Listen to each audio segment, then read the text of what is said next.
feel like my education was the School of Rodeo, University of Hard Knocks. He was a freak. He was so fast.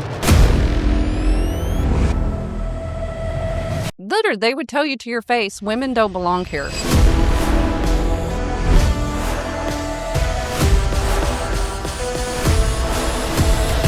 Yeah, I'm proud. I'm honored to be a legacy and to hope bring some other people along to do the same thing.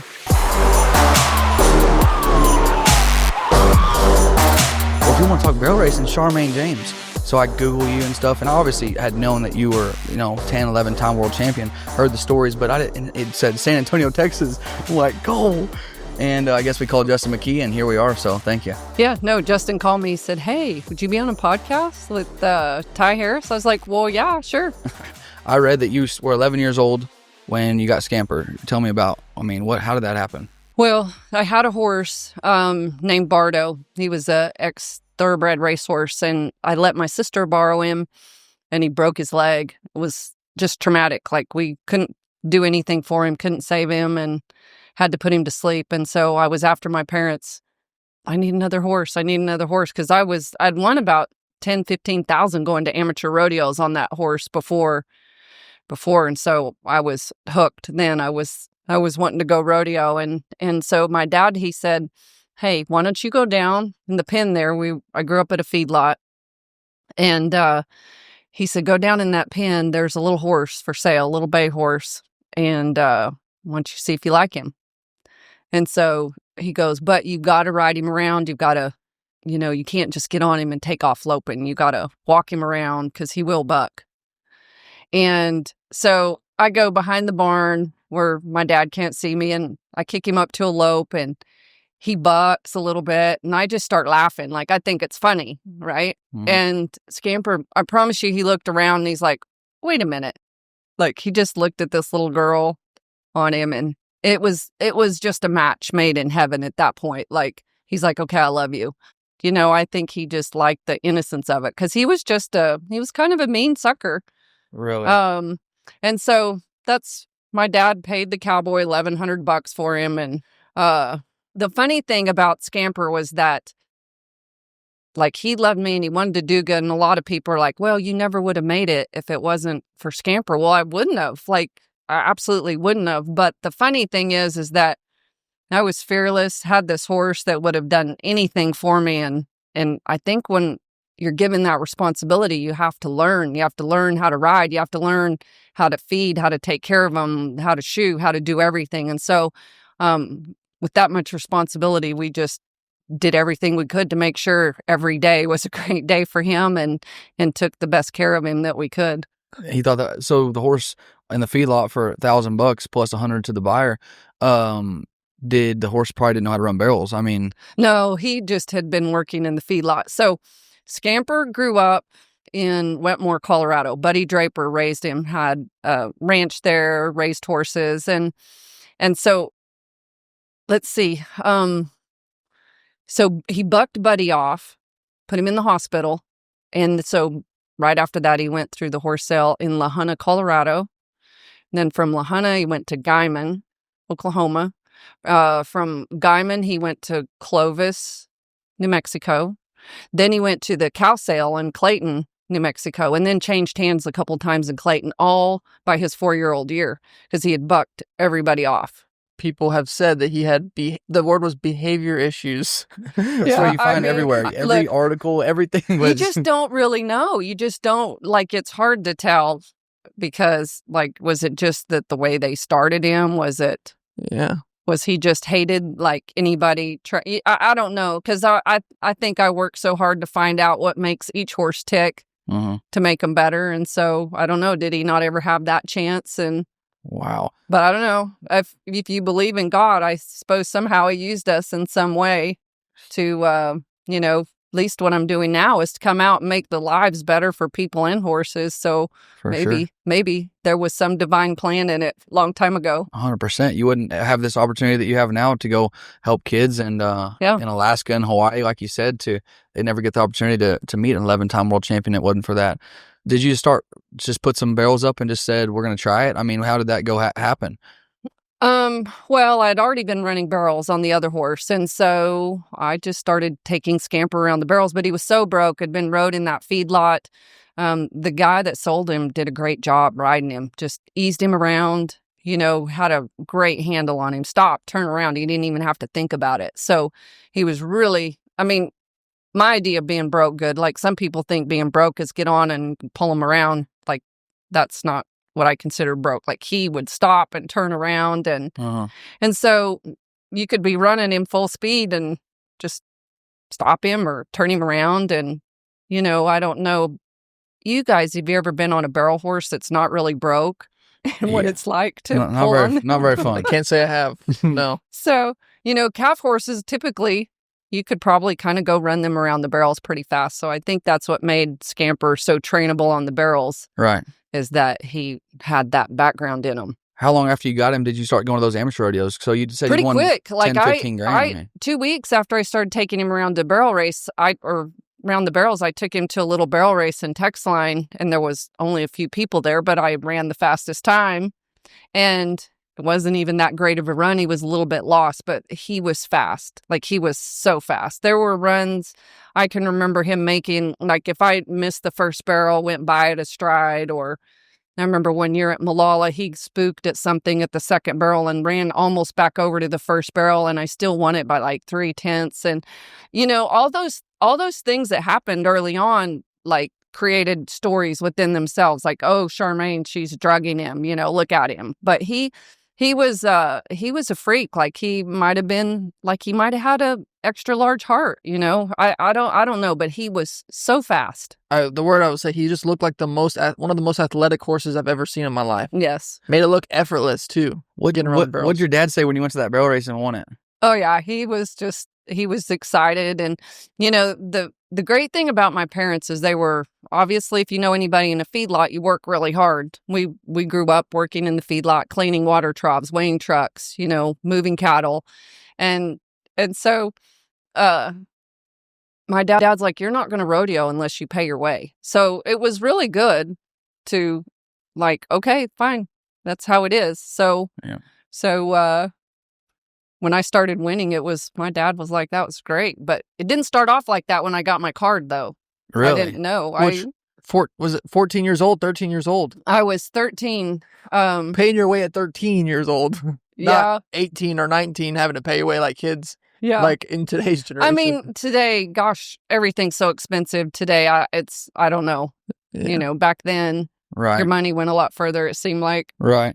But so I started out, I went to Raton, New Mexico, and that was my first pro rodeo. And the second barrel was right on the bucking chutes, and Scamper ducked off. He got scared of all the stuff in the chutes and ducked off. And so then I was going to go to Greeley right after that. And my sister and I had wrecked I had a four-wheeler, and we wrecked and flipped it. And she went over and caught her spur in my head, and I cut my head open, so I couldn't go to Greeley. So once my head healed up, then I entered Dodge City. Went to Dodge City, and I won Dodge City, and that's when I filled my permit. So I waited to get my card. And so the first rodeo that in November was Kansas City. So I knocked a barrel down, placed in around, kind of the same theme through Denver, Scottsdale, El Paso, Phoenix, like just wasn't really doing very good. And I know what happened, looking back on it. Scamper, I had raised bottle calves, and they had chewed his tail off, and he had long hair. I had a green fuzzy saddle pad on, like the Sprite green. It was the color of money. I was like, I'm going to go win money, and had green reins to match. And I had a which way hat that was awful looking. And when I showed up, picture of that. I know. Oh yeah, no, I know. It's you never know what you're looking at might really be under there someday, right? Because I was the picture of not looking like I belonged. And so I get to those rodeos, right? And all these girls have nice, pretty, shiny horses, and they're looking at me, and I know they're looking at me, and I know I don't look like them, and I'm way out of place. Like, I feel way out of place. And then the ground was bad at some of those rodeos. It was slick. Kansas City horses were falling down, and Scamper was a little cautious, and so I was a little timid, and so I just didn't ride very good. Rode scared, let him intimidate me. Wow. And so finally my dad's like, that's it, Charmayne. I was getting ready to go to San Antonio. It's funny, we're here in San Antonio. It's like the rodeo that kind of turned my career around. Really? So he's like, look, if you don't do good there, you're going to have to come home. It's like, okay. And I wasn't like, my dad is the nicest guy. Like, he's so good to animals and nice guy. But somehow I understood that it didn't make sense to take off rodeo and spending all this money. My mom would be away from home. And like, I knew it wasn't fair if I wasn't winning. And gosh, I wanted to win. I hated not winning. So to not go, it was, and not win. If you weren't winning, I'd assume stay home anyway. Right. So I was working Scamper in the arena at San Antonio. And back then you could come from either corner of the arena, from the right corner or the left corner. And I was over on the right side, and most of the other girls were on the other corner.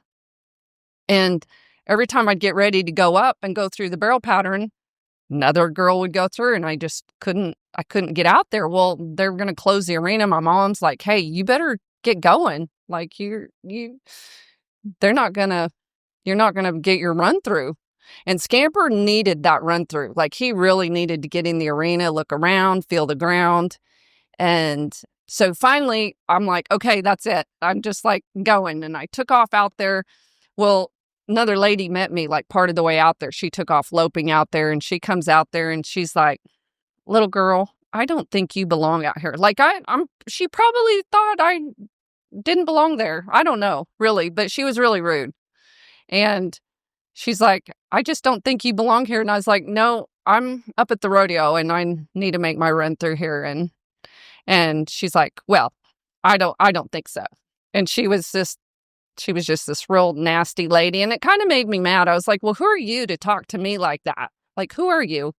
And I remember a cross hanging off of her saddle.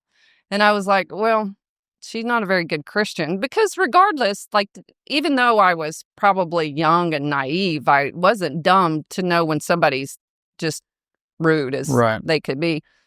So anyway, I got my run through there. Scamper felt great, but it really lit a fire. Like, I was like, that's it. I'm going to go show them who Scamper and I are.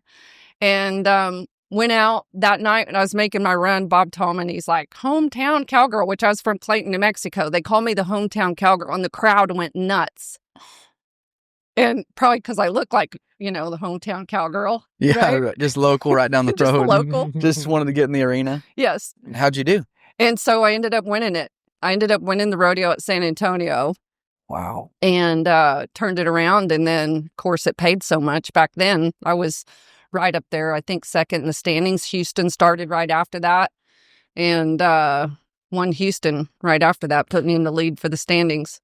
So this would have been probably 4 months after you went in the first rodeo, Kansas City. Yes. And you're take the lead in the world standings, and you're probably 13, 14 years old. Yeah, I was 13. I turned 14 that June. Unbelievable. That 1984. Being young girls' heroes. I mean, standing up to grown adults, fighting for your place. I mean, hey, let me tell you something. A lot of people want to be like, people treated you bad, but I'm just thankful those ladies, they would come up and tell you, like, the ground's really bad, Charmayne, and you just knew that they were just messing with you. Like I'm just glad I never felt like the victim, and I just held my place. And that goes back to like what Stetson said. He said that if they weren't scared of you, scared they were going to beat you, they wouldn't have worried about you. That's right. Yeah, no, they weren't going to say anything to you. I mean, they moved markers, they cheated, they did so many things. And these ladies, they were just what they would say to other people. But looking back on it, it was kind of all good and fun, heckling each other in some ways. And I kind of liked it. In hindsight, now that you came out on top, for sure, it's a little bit more fun than for them. It's probably not as fun for them. Obviously, you liked it. You thrived under it. So you win Houston. Your mom would take you everywhere. Like, your dad obviously had to run the feedlot, stay home and work and stuff. So you and your mom would crack off and go. Yeah. You go back home to Clayton after Houston. Yes. Gotcha. Yes. And did you go anywhere in between then in the summer run, or what did you do? Oh yeah. Sure. Went to San Angelo, and Gotcha. we made all the big rodeos. Yeah. Now I would have to go to the rodeos and go back and go to school. So What did your school teachers think about that? No, they were really good. We sat down and they knew what I was doing, and they were so willing to help me. And gosh, when you're not there every day, for some of the math and everything, it's really hard when you're not there. So it finally got to when I was a sophomore, it was just too hard. So I started doing like correspondence, and that was like when there really wasn't good homeschooling or whatever. I'd had like a school out of Chicago, American homeschooling, and so I did it that way.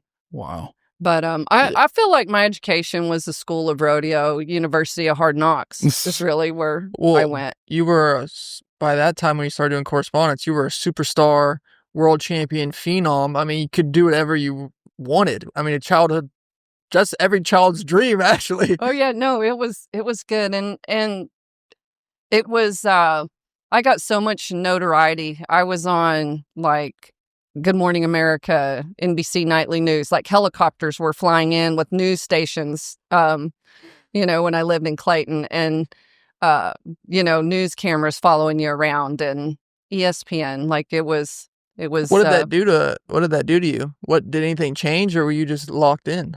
Oh, I think I was pretty well locked in. I hated it. I didn't like the attention still, to this day, really don't care for the attention. So I think that was probably where it didn't really didn't affect me too much, because I wasn't about all the limelight. And, and no one really had any big sponsorships. It would have been great to have, some big, great agent like Mr. Garitano over there. Yeah. Get you, but back then there wasn't any real big sponsors. I will say that notoriety, probably what it did do is we didn't have equal money. The barrel racers didn't. Gotcha. When I first started. And so here we were running at the NFR, and it's like that one person that brings people want to come see you. I mean, exactly. I was everywhere. And so, and then there we were running for. Was it like half the money? How much? Yeah, probably. I think at the NFR it was half the money. And it'd be interesting to go back and look. When did that change? We got equal money in 85 or 86. No, let me think. Gosh, I don't know. I have to go back and look and see exactly what year it was, but it was a big fight. There you go. I mean, obviously it had a big thing to do with you. I mean, a couple years after you start rodeoing, it just changes. Look, when you win like that, you create a lot of enemies, even within your own. There's a lot of jealousy and a lot of hatred. Some people love you and other people hate you. And it was just some things they're worth fighting for. And Robert Rosenthal was an attorney out of LA, and he got with me and he's like, hey, I'll help you get equal money.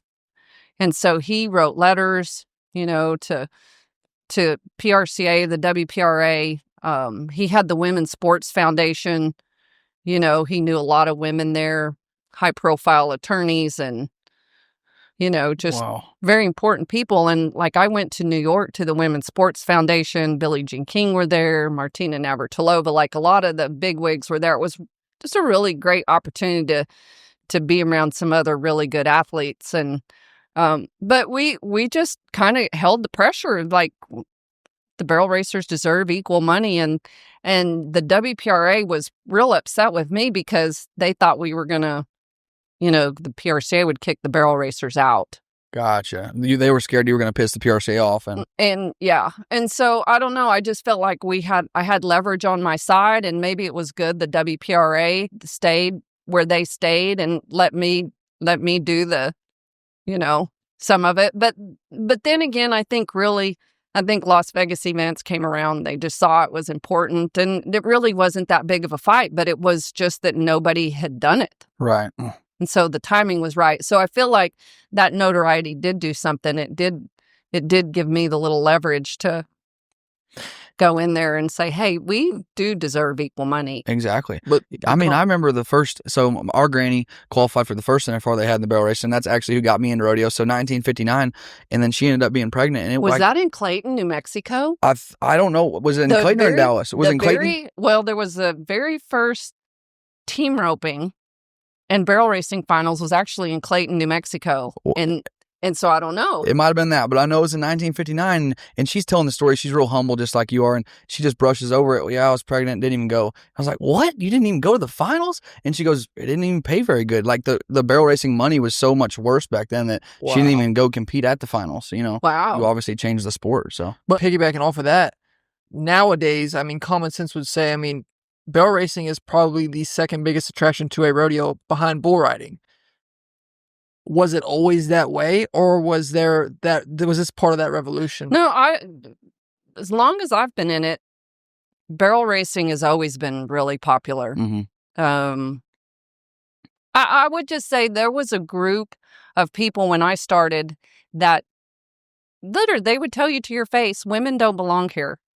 Like, there were like rodeo committees, and they're just like, women don't belong at the rodeos, and like, you're just looking at them like, really? Like, where, rock did you crawl out from under, yeah. But it was kind of an old way of thinking. And so maybe initially those rodeo, some of them were contractors or rodeo producers or, committee people. They didn't think barrel racing was that good. But I think the fans always really liked the barrel racing. Right. The Winston Pro Tour rodeos, I don't know how familiar you are with those. I don't know about those. So they were rodeos brought in. It was the Winston Pro Tour, and it was a team concept. And so I rode for a team called Jolly Rancher, and each team had a barrel racer, bull rider, bronc rider, team ropers, calf ropers. And then there were 16 teams, I believe, and we competed at, you got drafted, you got picked for a team. And the money counted for world standings. And so we would go into a town, like I think we went to Lexington, Kentucky for one of them.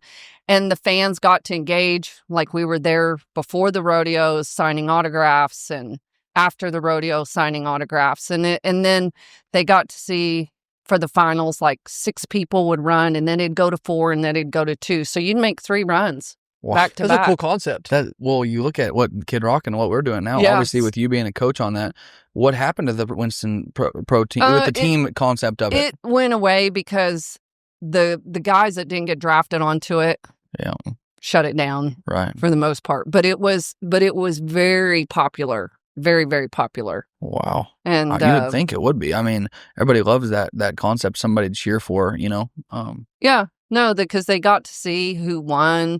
Like, I think a lot of times fans don't understand the average. Like, at the finals, they may not necessarily understand that average. And I mean, it's fun when you win it. I won it a lot. Yeah, 7 times. Yeah. Unbelievable. But they don't always understand it. Right. I want to go back. We just covered a lot of stuff there. I want to go back into that year you won Houston and San Antonio, or San Antonio then Houston back to back. You're going, and you're surely dang near. You're number 1 in the standings after Houston for sure, probably. Yes. You make the NFR that year. Talk about being 14 years old at the national final. We talked about this. We're like, we're not letting her 10 world championships in a row. We want to talk about how it happened. So, like, you're leading it right there, and then tell us what happened. So that year, it was, I went back and forth with the barrel racer named Leanne Gilkey. She had a stud horse named Kid, and Leanne and her husband Randy were the nicest people. They helped us, helped us through Procom and like what rodeos to enter. There were certain rodeos you wanted up at the end, or certain rodeos you didn't want the slack and whatever. Like, she was really, really helpful and nice. But it was, ironically, it was her and I going back and forth first and second that year. Isn't it funny how the people that are winning usually aren't too worried about being hateful to everybody else? Yeah, no, like they were so good. And so anyway, went into the finals. Actually went into the finals that first year. And I think I went in second place, but I had a chance to obviously win it. And there it was at Oklahoma City in the Marriott is where they had the finals. That was 84. And the Scamper got sick part of the way through the finals. He was slipping every single round. He couldn't hardly stand up. And then all the ammonia in the barn where all the horses were staying, he started coughing and got sick. And boy, it didn't look very good. But I was still hanging around in the average and doing pretty good. And my uncle was a horseshoer, been on the racetrack, Frank Brown, and he came in and reshod Scamper, put toe grabs on him, put some traction on his back feet. And then the vet came in, loaded Scamper up on like vitamin C and B vitamins and gave him fluids, and he kind of came to life. And gosh, we started winning go rounds and placing. And one of the horses fell. When one of the horses fell, I think they went in and fixed the ground, got better. Wow. But that first year was like, it didn't look good the first 4 or 5 go rounds at all. Like I couldn't get anything done. Wow. And then just went to winning. And so, over the years, like, yeah, I did well. And yes, I had Scamper, but there's been so many people along the way that help you get there. Like it takes a team, and I don't know how many people are always willing to be like, gosh, I wouldn't have made it if it wasn't, for these certain people. Like my uncle absolutely was a game changer.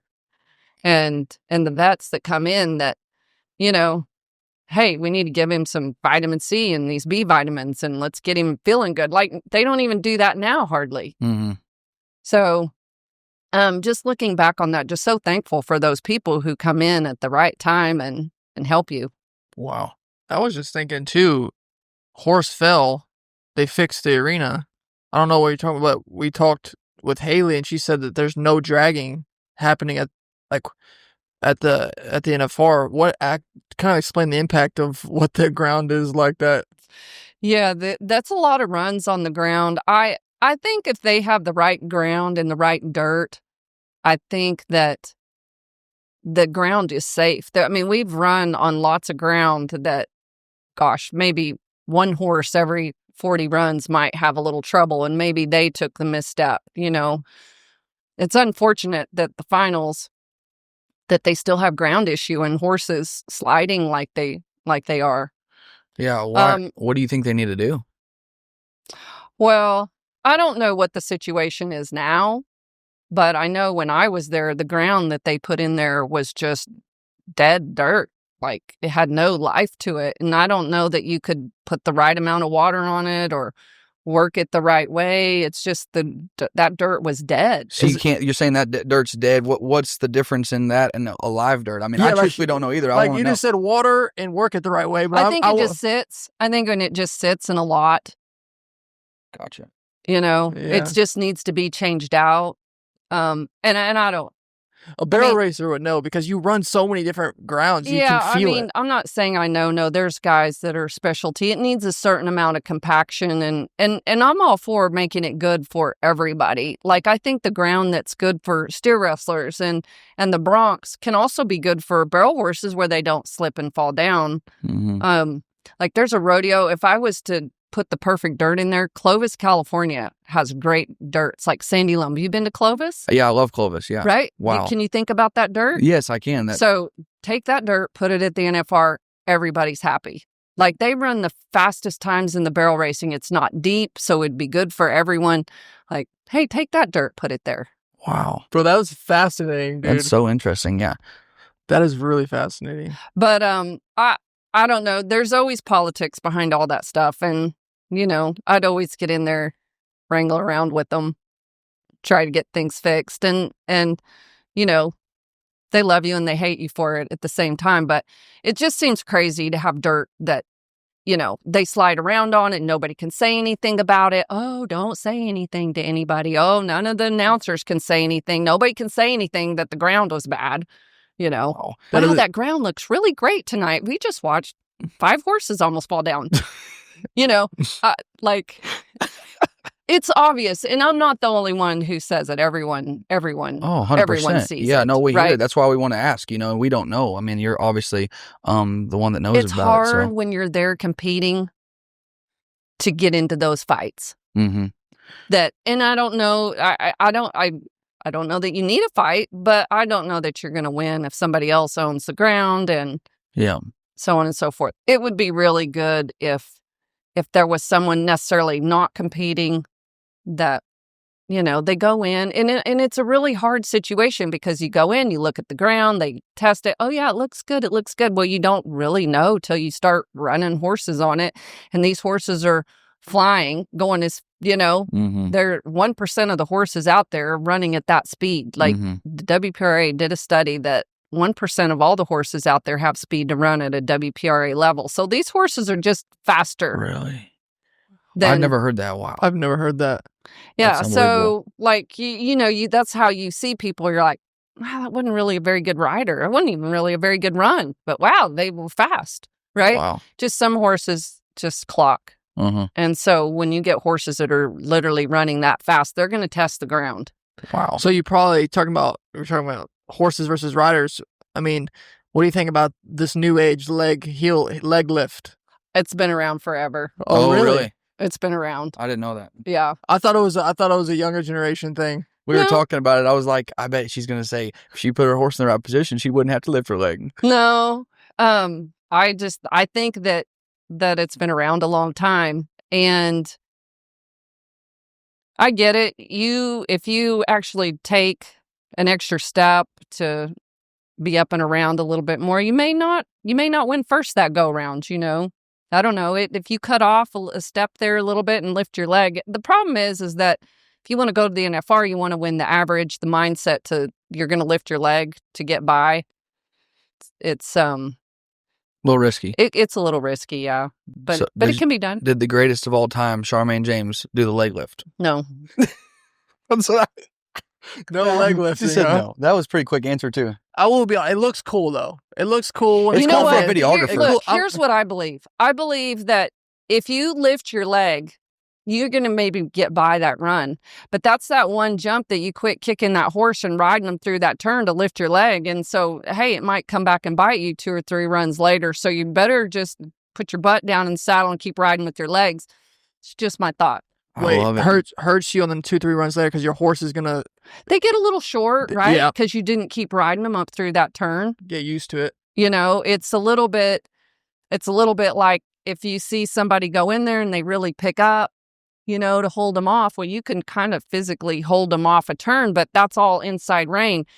Makes their angle. They angle in. They go in on the front end. Their hip kicks out. Well, you may save yourself, and you may make a really fast run doing that, but normally you're going to see that come back and catch up to people the next run or 2 or 3 runs into it. You're going to start knocking barrels down. And the next thing you know, those horses quit running framed up into those turns. They start going in at an angle. They don't keep running all the way up through the turns. So, I think that if you're going to be like, okay, well, I'm going to lift my leg. I'm going to take my chances, this one run. Okay, fine. But I think in the long run, right, it could catch up with you. So when you started rodeo and you said you were getting in there at San Antonio right there, you had to show scamper the arena and stuff. How did you make kind of a game plan of where you were going to run or to that? Because did you try to make the same run at every setup, whether it was small, big, barrels close to the fence? Like, what was your game plan and how did you do it? Yeah, I had kind of the same route that I always traveled to the barrels, and I always tell people, a lot of people look down at the barrels. I mean, most people do, because when I teach them and train them, I watch them, and when they go to the barrels, their eyes drop down before they ever get there. Well, the barrel is 3 to 4 feet short of where your horse's feet actually need to get up to. So if you already go in there and start dropping your eyes down in there, your depth perception's already set 3 or 4 feet, a little bit short of where it needs to be. So from a young age, I just remember that all I saw was that road. I didn't see the barrel. I mean, I knew the barrel was there. I mean, I saw it, but my focus was the road around the barrels. And so some of that's that divine, like you can't teach that. Like at that time, you would have been an idiot for teaching that, because you're supposed to go to the barrels and turn, and, that generation, they all did that. Wow. So you just looked where you wanted to put your horse. So then you start twisting. Now your hips twist, so now the hip starts going out. The horses are on the front end again. So honestly, some of those things that I did was just natural. Like, I don't know, God put it in my head. I don't know. It was just there. Unbelievable. But what the thing I'm noticing is you're almost I would call a master of the craft of barrel racing. The way you're describing the dirt, the ground, the barrels, the positions, the depth perception. I would call, I would be a good way to describe me because I studied it. Like if you want to win, you want to be good. Like you gotta know what you're doing.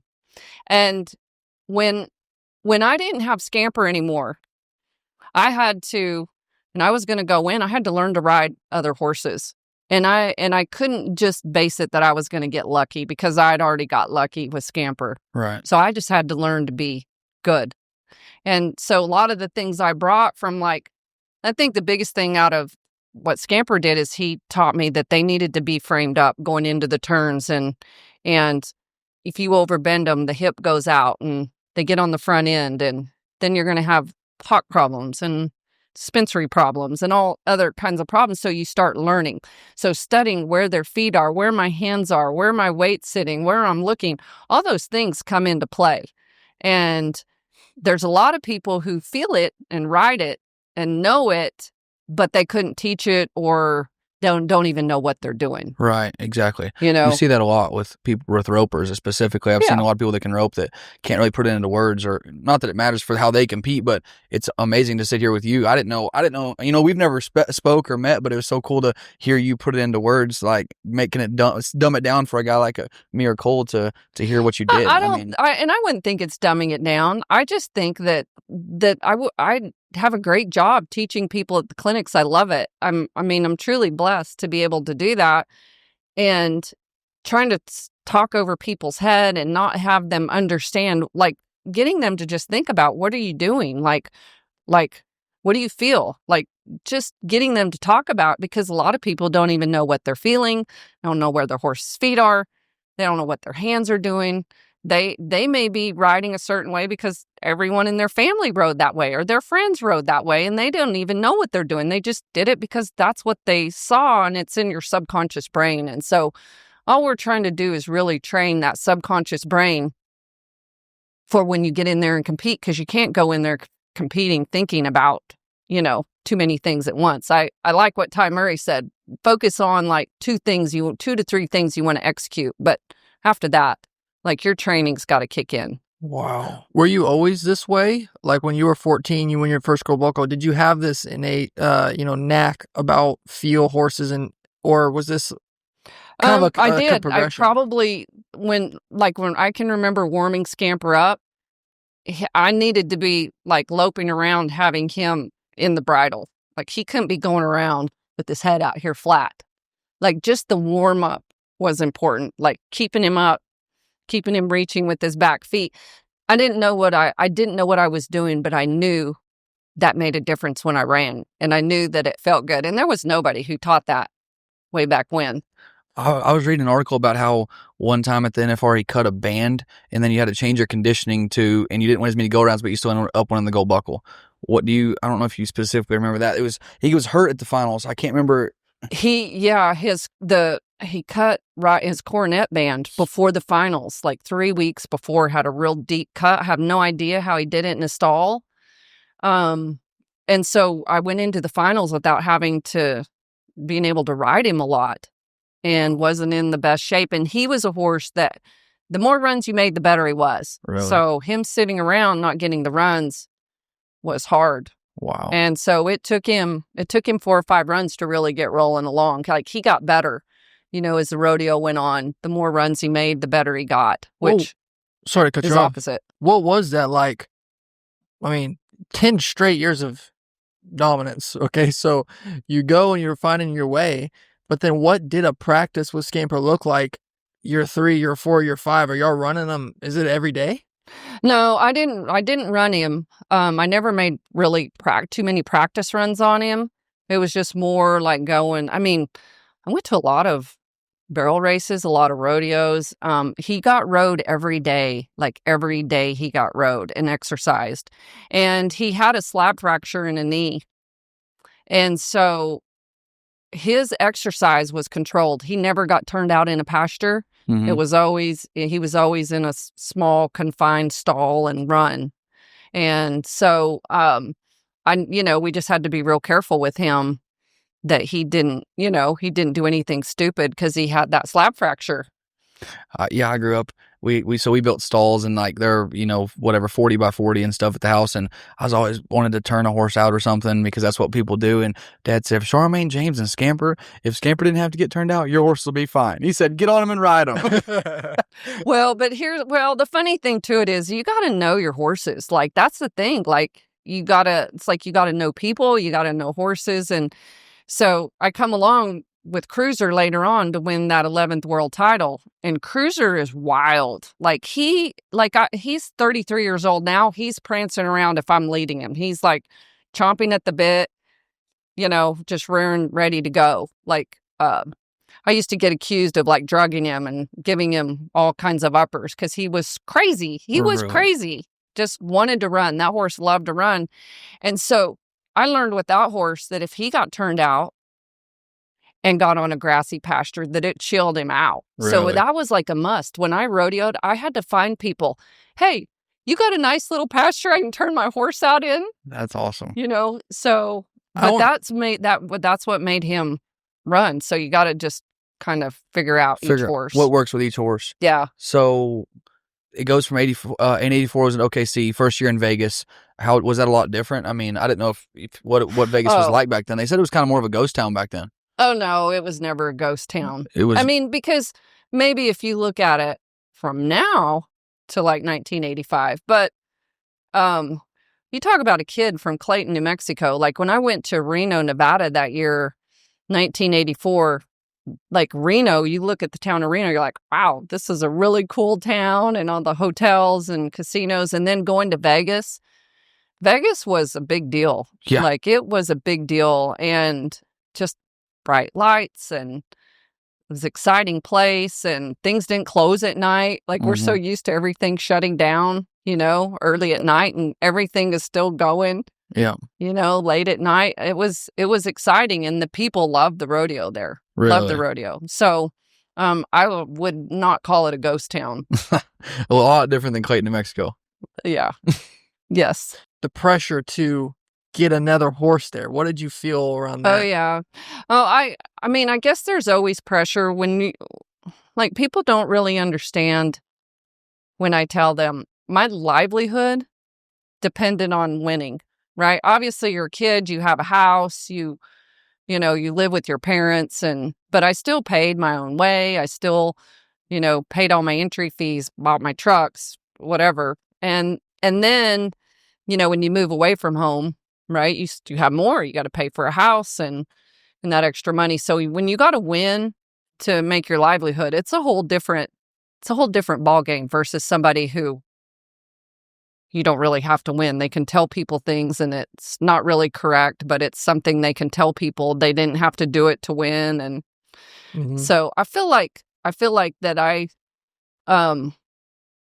really learned a lot because I had to win to pay my own way. And so there's always that pressure.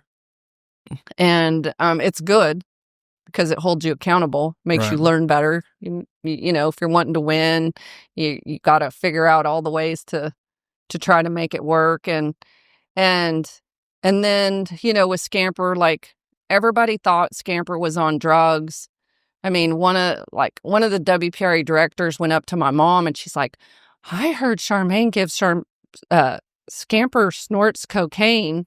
And my mom It was the 80s, I guess. Yeah. I guess it was the 80s. It was the 80s, right? Yeah. So my mom's like, really? Like, but she didn't know it was my mom. And like, there was just this crazy talk. Like, it was just so crazy.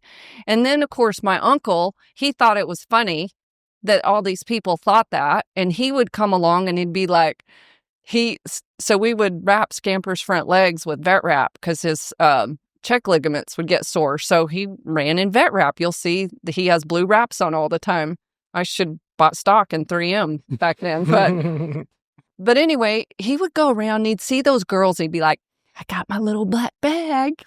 And he would give him a shot of Butte once in a while just to take the inflammation out of that tendon. And of course, I don't know what they thought was in that.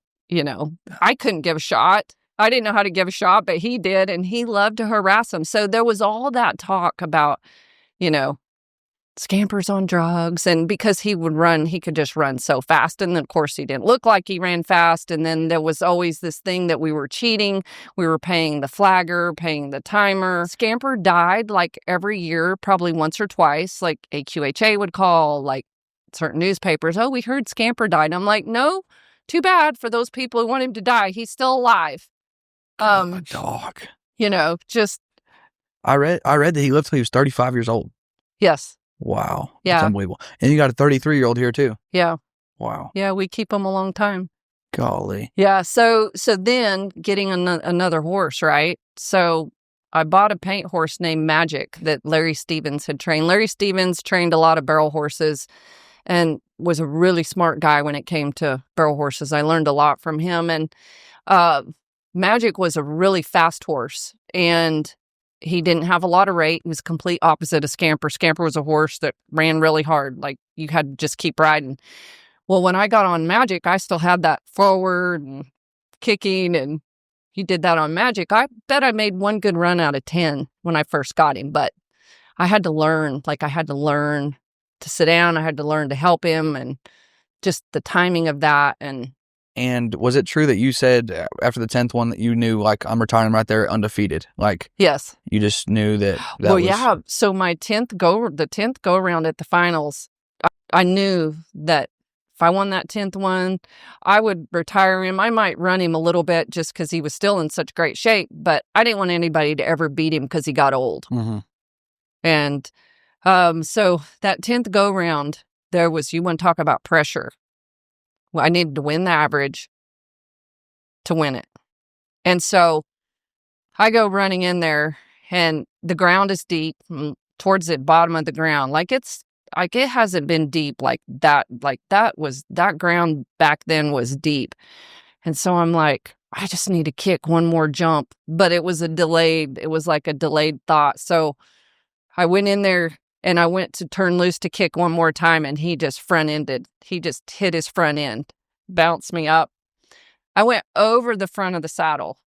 I was in front of the saddle to win my 10th world title, to win the average. What is going through your head?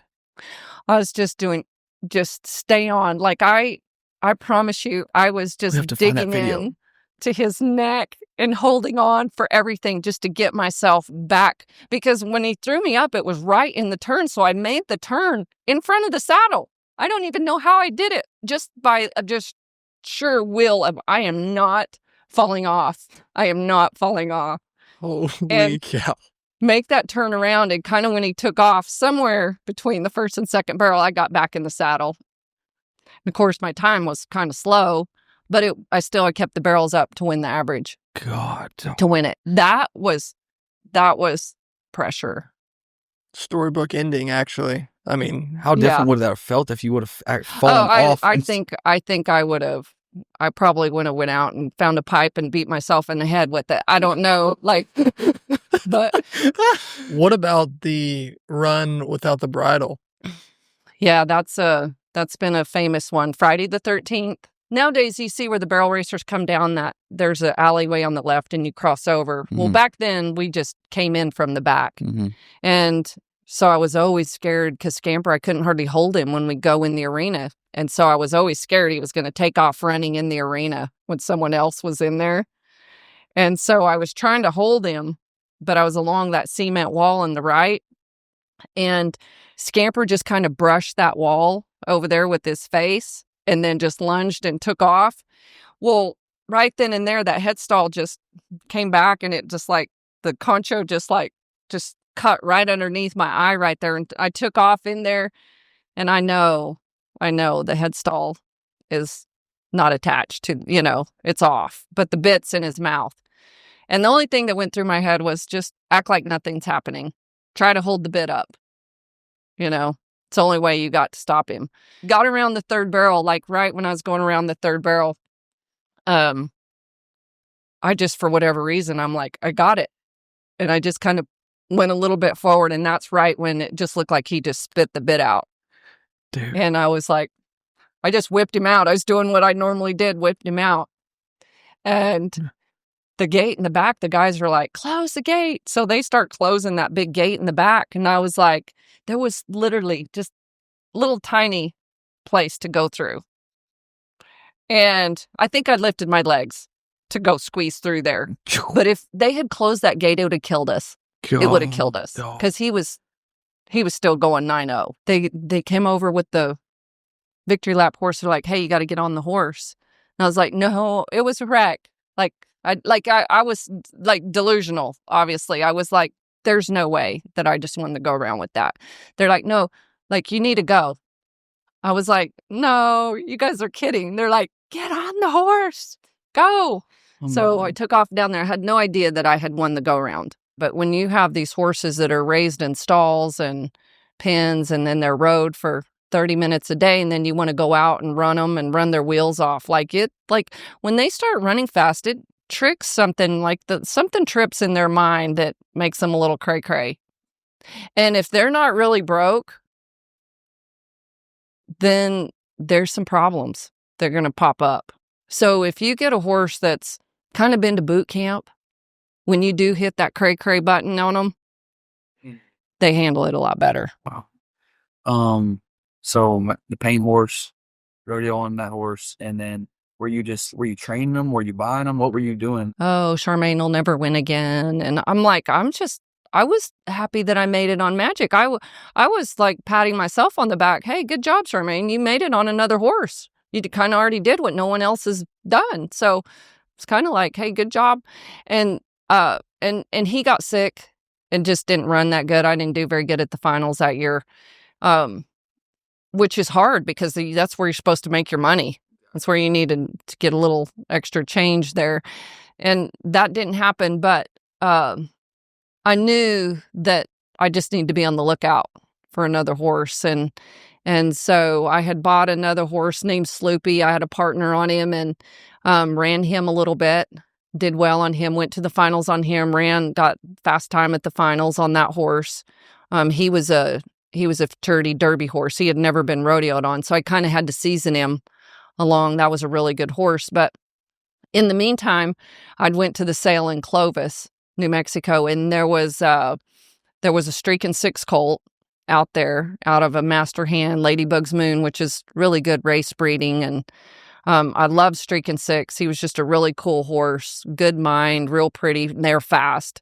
And so I was like, oh, go look at him. So this was a 4-year-old in there, and I went in there, and he was in a lot with 8 or 9 other horses. So I went in there, stepped my foot over the fence, started walking to him, and he pinned his ears and ran me out. And I said, okay, I'm going to buy him because that's a sucker. I don't care about leaving in that trailer going 80,000 miles a year. And if he's going to be like that, because I hated leaving him in the trailer. You've got to feel bad for those horses riding in that trailer, just all the time, right? So anyway, that's Cruiser.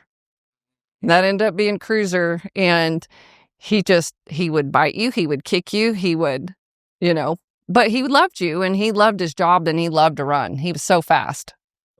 And hadn't been trained the barrels, right? No, he'd been on the track. He was an unproven racehorse, and I think the guy that had him put him in cutting training for like 60 days or something, which did him some good. He had a good stop on him, and so when I got him, I roped on him. I used to rope a lot. I roped on him, and I knew that was what he needed. And so I just tried to put miles on him everywhere that I could. If anybody was moving cattle, I went and moved cattle on him. Just anything that I could to get him more broke. You broke him with some ranching. Yes. Hey, you know what the old timers say, wet saddle blankets. How hard was it for you when he passed?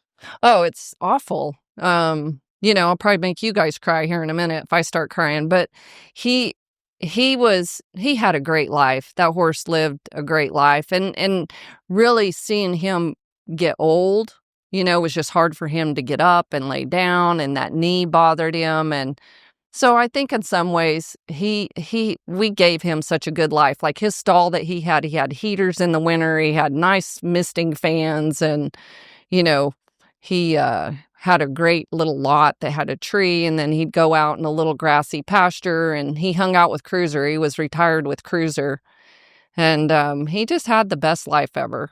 So it's sad, but I guess when you have horses, you're kind of used to losing them, and It's kind of sadder, I think, to see him struggle, like you said, about the struggling to get up and down and everything. I mean, to see a horse that was so strong and so unstoppable, and then to see him more on the frail side, that's not who he wanted to be. So I guess it was 10 years later when he won the world on Cruiser.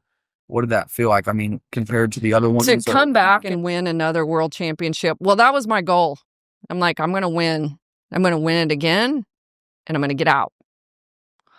And so when I started going with Cruiser, I got so close.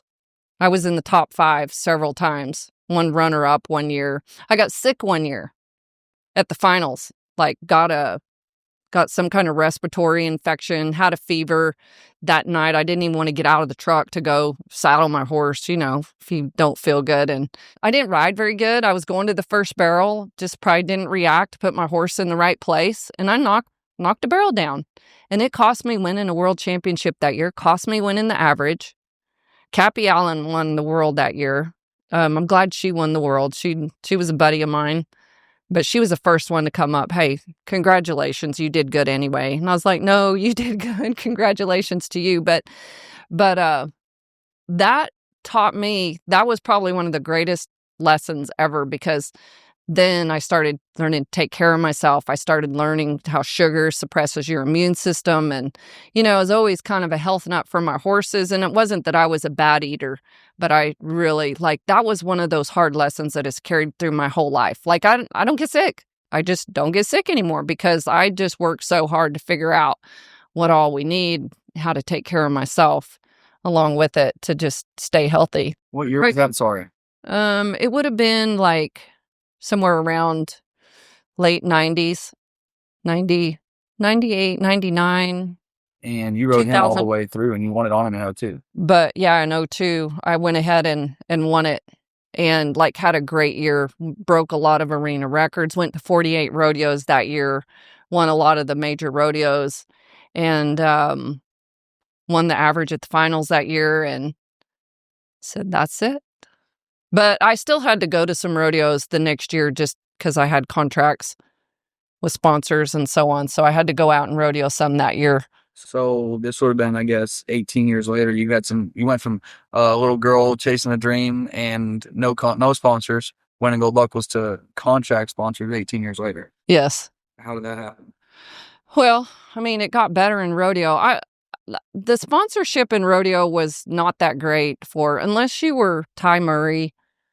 Ty did really good. Tony represented Ty. Yeah. And so Ty did really good. And Ty, Mr. Tony. So Tony comes from the business world, right? And so in the sports, and so gosh, the things that happened to us rodeo people in our contracts, and we didn't have anybody to look over those contracts and what was a fair deal, and it was just not very good communication. We were rodeo people, we're taken advantage of. We were considered stupid. We didn't read contracts. We didn't look at the fine print of what it was, and some were good and some weren't good, and so it's just one of those things of learning to ride better, learning what good shoeing is, or knowing what a good horse dentist is. It's like knowing a good business person, and knowing how to do good deals, and it's a two-way street. A lot of rodeo people, barrel racers, they come up and they say, hey, Charmayne, I need a sponsor. Do you know how I can get a sponsor?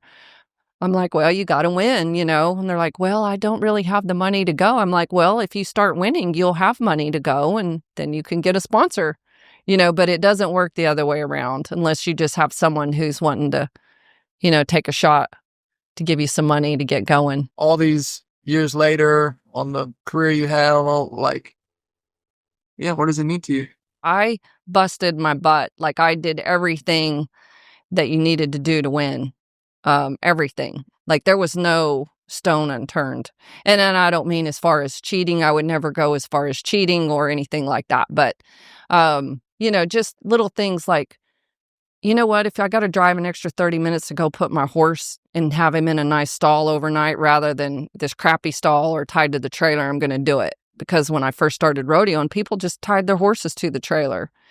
And so everything that I could do to win, to make my horse better, that's all I did. That's all I cared about. And I know I was good at what I did. I know that I can teach it. I can see people that I've taught.